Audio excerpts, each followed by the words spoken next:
Chapter 5. Dreams of White Dresses. "Hoo, hoo, hoo," calls the owl, who, at the cougar's roar, flew higher up the mountain to a fertile hunting ground of mice, rats, and gophers. A razor-thin orange peel stretched across the eastern horizon reveals hilltop silhouettes and peaks against a dark blue canvas. Big bachelor horned owl perched atop a towering poplar hoots and hoots again. Last call. Then an answer from the penthouse of a Mexican palm. "Who's there?" responds the she-owl. "It's me," says the bachelor. "Who are you?" "It's me. Where are you?" "Here I am. Follow me." And hoots that were separate merge into a chorus from one branch. The citrus peel of the sky grows into a blood-orange wedge, the hem of royalty's indigo cape. Scattered clouds appear as light pink roses, a live, classical landscape painting unfolding across the eastern sky. A marine layer of mist fills the valleys, fog draining faster than glacial speed towards the ocean, 25 miles away, and if your eyes followed the floating cotton, they'd see the face of the moon falling towards a splash landing in the Pacific. Worn volcanic hilltops pierced the sea of clouds, islands in the sky, inspiration for Chinese watercolor artists. In the house below the branch where two owls cahoot. A dog's ear arches, his eyes open at the hoots of the fading night. He lifts his head from his father's, his master's, his best friend's leg, and turns towards the window, yawns, smacks his lips.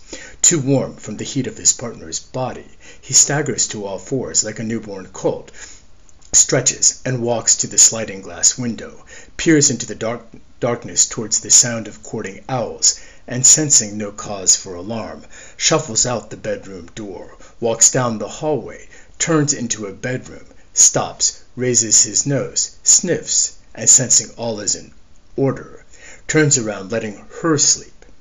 He walks back into the man's room to the cool French door, turns and plops down with a thump. Head on paws, he gazes at the man, and after a few minutes the dog's eyes close. The owls are together, but the man and his wife sleep apart, he in the doghouse for life, without possibility of parole. A trumpeting coyote shatters the peace of dawn. Paul is snatched from a deep dream, embracing a woman he won't remember as Bluey barks in alarm. "It's okay, boy," Paul reassures him. The coyote flushes a rabbit and is joined by the pack, who circle, cry, then rip it to shreds, to hideous squeals as piercing as a fire engine's siren. And then all is quiet. The dog is on edge, walks to his comforter's side, whoomph, hits the floor beside the man for a snuggle. 10 minutes later, Paul is wakened from the dream he's chasing, stirred by a warm, humid breeze of dog breath on his face. The dog uses his snout as a backhoe, pushing, nudging, trying to get his nose under the blanket or under a leg for leverage, the camel's nose under the tent. Get up, I say. He claws with broad herder paws on the blanket, snorting, digging, sneezing, a bull ready to charge.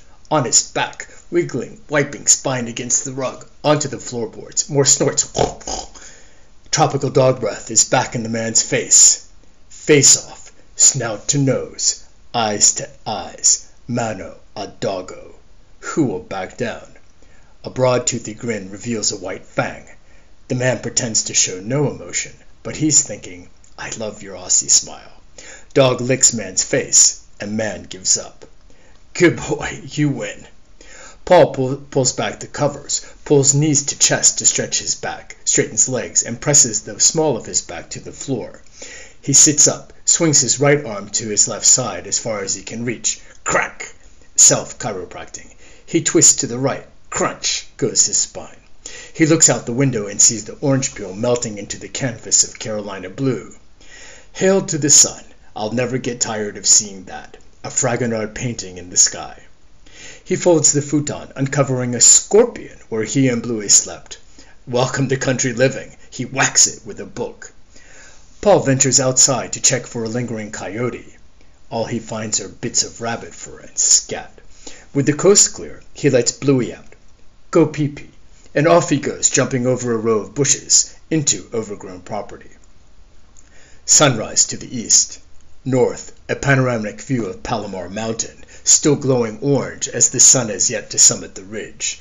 To the left of Palomar is the backside of Mount San Jacinto. On the other side of that snow-capped peak is Palm Springs. Scanning to the left, he views Mount Baldy, and on the clearest days, Big Bear. His eyes are drawn due west beyond Fallbrook, Camp Pendleton, to where the hills descend into the sea, a peak ocean view. On a clear day, you can see Catalina Island and all the way to China. His eyes move from the sea toward the canyon below that stretches for miles, patrolled by hawks during the day, where a cougar entered a few hours ago by night. This is God's country, Aussie's America, Bloomerel country living. Bluey, get the paper. And the Aussie, eager to please, trots down the driveway, picks up the paper, brings it halfway, drops it, then returns to Paul, tongue dangling, smiling. Bluey, bring the paper.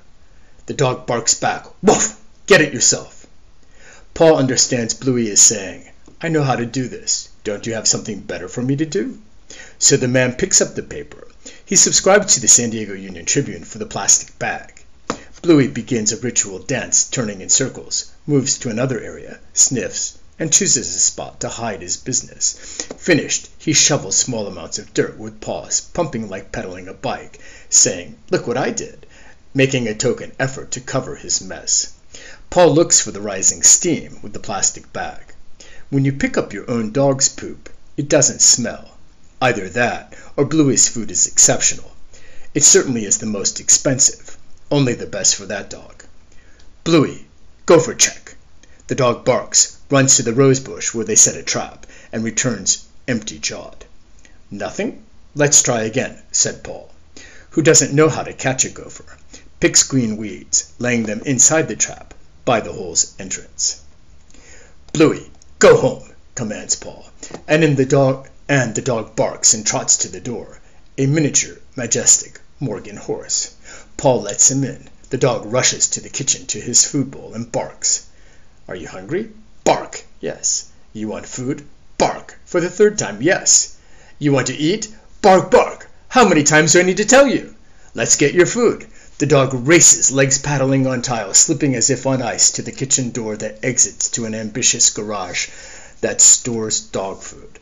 Paul pours 3 cups into a silver bowl, the sound of dry morsels hitting metal a chime. Dog circling, saliva dripping. They re-enter the kitchen and Paul commands, Stay. Dog freezes. Paul places bowl on ground. Dog stays in position. Stay, says Paul. Dog waits. A racehorse at the gate. On your mark, get set.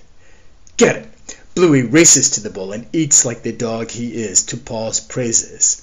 Someday that discipline will save him. Paul opens a bag of coffee beans. Dog hears crinkling package unfold, turns around and barks 3 times. Paul pours beans into grinder. Dog whines, and he starts the electric grind. Bluey barks, barks, barks as if shouting orders at a disobedient flock. Why are you barking? Shh! Sheila's sleeping. Paul doesn't understand why the dog yaps when he makes coffee.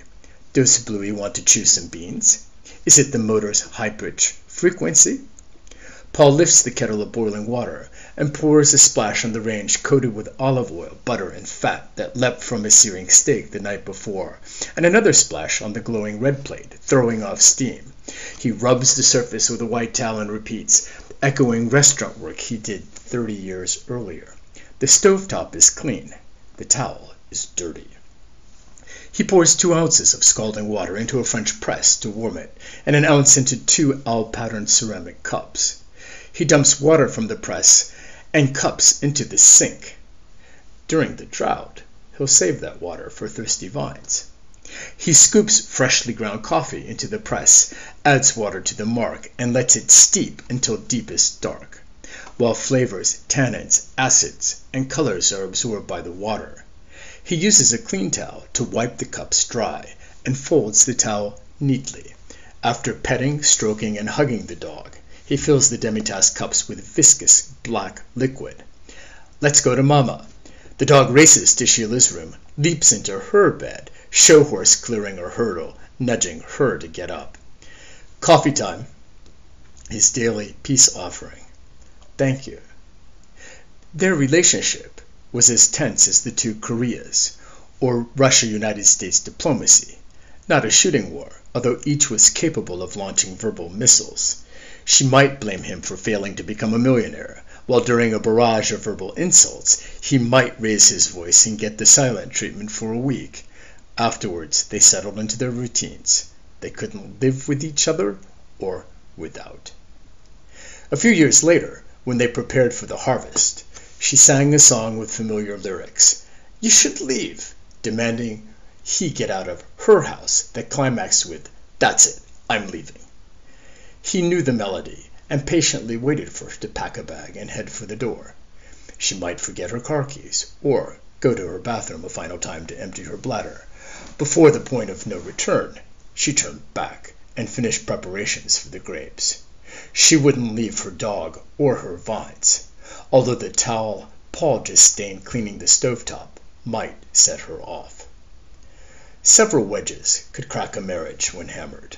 Money, in-laws, infidelity, differences over the best ways to raise children, physical assault. They had walked to the brink of divorce and blinked. The mad doctrine of mutually assured destruction works when both sides are rational. Divorce would assure the financial ruin of both. They achieved a level of conjugal consciousness beyond divorce. In farming, there's always something. So too in marriage, and they dealt with it. Some couples stay together for their children, and that could be said of Sheila and Paul. But with their children grown and out of the house, they stayed together for the sake of their dog. With her husband crate-trained and in the doghouse, with her children launched, Sheila was embarking on a dream and laid out clothes for her dress rehearsal. Their marital peace treaty was anything from settled when their daughter Kate entered high school, and Sheila and Paul, overprotective parents of their first child and only daughter, were on red alert status to defend her virginity and keep her from sharing a ride with a drunk driver. By the time their son Alex, 2 years younger than Kate, entered high school, Sheila and Paul were less concerned. Once Kate went off to college on the East Coast to get as far away from her parents as possible, she was, for Sheila, out of sight and out of mind. As the couple had more free time, Paul brought her on a date night to the range at Torrey Pines Golf Course to hit a bucket of balls. He was surprised how well she addressed the ball and struck it. Her anger powered her swing. And the next date night, a week later, he suggested they play the course. Torrey Pines had been selected for the U.S. Open Golf Tournament, still a few years off, and for San Diego residents it was economical. Sheila had learned how to chip, putt, and drive, and hit irons as a teenager in Connecticut, and more than 10 years had passed since they had played golf together. Although technically in a state of war with a high probability of divorce once the children finished school, the couple was surprised to discover golf an activity they enjoyed together, the course a demilitarized zone, without arguments, where they could turn their frustrations against Torrey Pines' thick rough. As twilight turned dark and they couldn't see the green or players in front of them, they walked to the clubhouse for drinks. He ordered a locally brewed hoppy IPA, she a glass of Pinot Noir. Sheila had been considering their future, and after the second round probed with an open-ended question. "What would you think about making wine?" A dormant bulb in Paul's head switched on at the speed of light. "That sounds like a great idea, but why? I don't remember you ever saying you want to make wine." "You never listened to me. It's something I've always wanted to do." "I'm listening now. Let's do it. And for the record, while you're listening, I've always dreamed of owning a vineyard." "Then let's move to the country when Alex finishes school and plant a vineyard and make wine. San Diego is ideal for it, just like the south of France." When they got home, they found Alex hovering over a geometry book with his computer open to MySpace. Paul tapped his shoulder. "Alex, take out the earbuds. We have an announcement to make." "Oh no, you're getting a divorce? I knew it." "Not yet. We've decided when you finish school, we're selling the house and moving to the country. Would you mind hurrying up and graduating a year early so we can start this project? Paul joked. I will if you get me a dog. A new home, a vineyard, a dog. The power of threes. Paul had given up the dog project years earlier when Kate had begged, pleaded, and cried for a puppy, but Sheila wouldn't budge. Not in her house. Never. No flea-carrying, dirt-spreading, fur-shedding creature was going to mess up her home. Sweetheart, what do you think? A home in the country with a vineyard needs a dog. You're buying a vineyard? Cool, said Alex. Mom, can we get a dog, please, please, please, please? I promise I'd take care of him. No one ever knew why Sheila said yes. Even she couldn't explain it. There's one condition. The dog must be purebred from a certified breeder. No mutts in my house. When the window of opportunity opened, Paul and Alex jumped through it before it closed. They picked up the newspaper, turned to the classifieds, found the pet section, then dogs, and began their search, starting with A. What if they had started at Z? Who knows what they would have picked? A Zuchon, Yorkie, or a Terrier. The first breed that caught Paul's eye was Australian Shepherd. Aren't those the dogs in Babe? Asked Paul, referring to the movie about a pig raised by smart herding dogs. Those were border collies in Babe, not Aussies. But what did Paul know? On the one hand, he was making plans for becoming an empty nester. On the other hand, he was looking for a dog. He would learn a dog is more work than a child, and their nest would remain full for over a decade. Sheila and Paul attended an introductory winemaking class at Belle Marie Winery in Escondido, taught by Lum Eisenman, the grandfather of San Diego winemaking, where they met Carrie Ann. Paul was a bee attracted to honey, and sweet Carrie Ann had the answers for everything. Making wine for the first time was like virgins trying to make love. They read Lum's manual about what they were supposed to do, but didn't have the experience. So Paul and Carrie Ann became winemaking buddies, and muddled together through their first batch. He didn't have a clue about measuring bricks, doing an acid adjustment, or how malolactic fermentation occurred, or what exactly that was, while Carrie Ann, with a science background, explained everything. Of the two people in Lum's class, only Carrie Ann, Sheila, and Paul made the bungee jump into winemaking. Actually, that was 24 people in Lum's class. And Paul and Sheila made the bungee jump. And Paul, they were the first to purchase 1,000 pounds of Syrah grapes from a grower in Palma, while Lum suggested Carrie Ann contact a vintner named Mac with extra Merlot grapes for sale, who lived only 5 miles from Belle Marie, up in the hills. Since Paul had purchased grapes 10 days before Carrie Ann, he knew a half-ton more about winemaking than she. So when he called and emailed her with vinochemistry questions, she was happy to reply, then asked him how to crush, punch down the cap, and press. They became garagistes, making their first barrels in their garage. As winemaking virgins who fumbled through their first symbolic act of making love to the grape, they desired more and became addicted. Friends who make wine together stick together. After Alex graduated, they sold their house near the coast and purchased property in the backcountry, a large tract of land with a modest, single-level home on a mountainside with views of valleys, the ocean, and snow-capped mountains. They named Blue Merle Country after their dog. The area was located in hidden hills, beyond the city limits of San Diego, beyond the borders of Escondido. An easy choice for Paul, because Carrie Ann lived in the area, and 2 of her neighbors were grape growers. Joe the wino, a successful business owner, and Merlot Mac, who quickly became a winemaking buddy. 5 miles away at the bottom of the hill was Belle Marie, where they took Lum's winemaking course. Paul would call it the curse of Lum, whose owners Mick and Mary were generous mentors to amateur winemakers, and where Lum worked as a part-time consultant. With Belle Marie the sun of this winemaking solar system, Paul and Carrie Ann became its moons, and soon other vineyards sprouted up in the area, vines as numerous as stars in the sky. The land Sheila and Paul purchased was fallow, feral, neglected a dozen years, a jungle of weeds. California lilac and sumac bushes had grown into trees with trunks wide as redwoods. They planned to clear their land that summer and plant the next winter.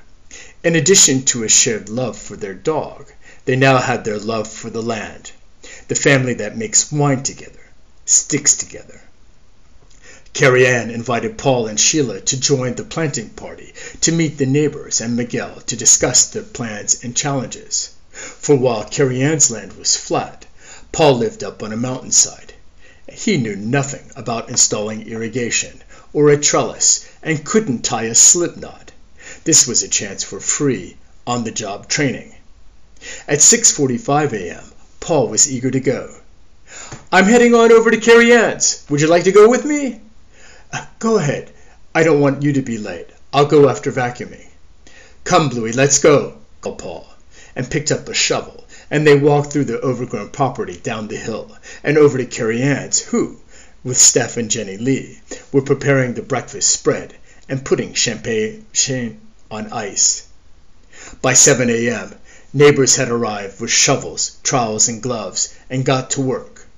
With the last vine planted, the toast was made, the tattoo unveiled, and 3 cougars bent their thumbs over their ring finger, thrust their hands triumphantly to the sky and shouted, "Go Cougs!"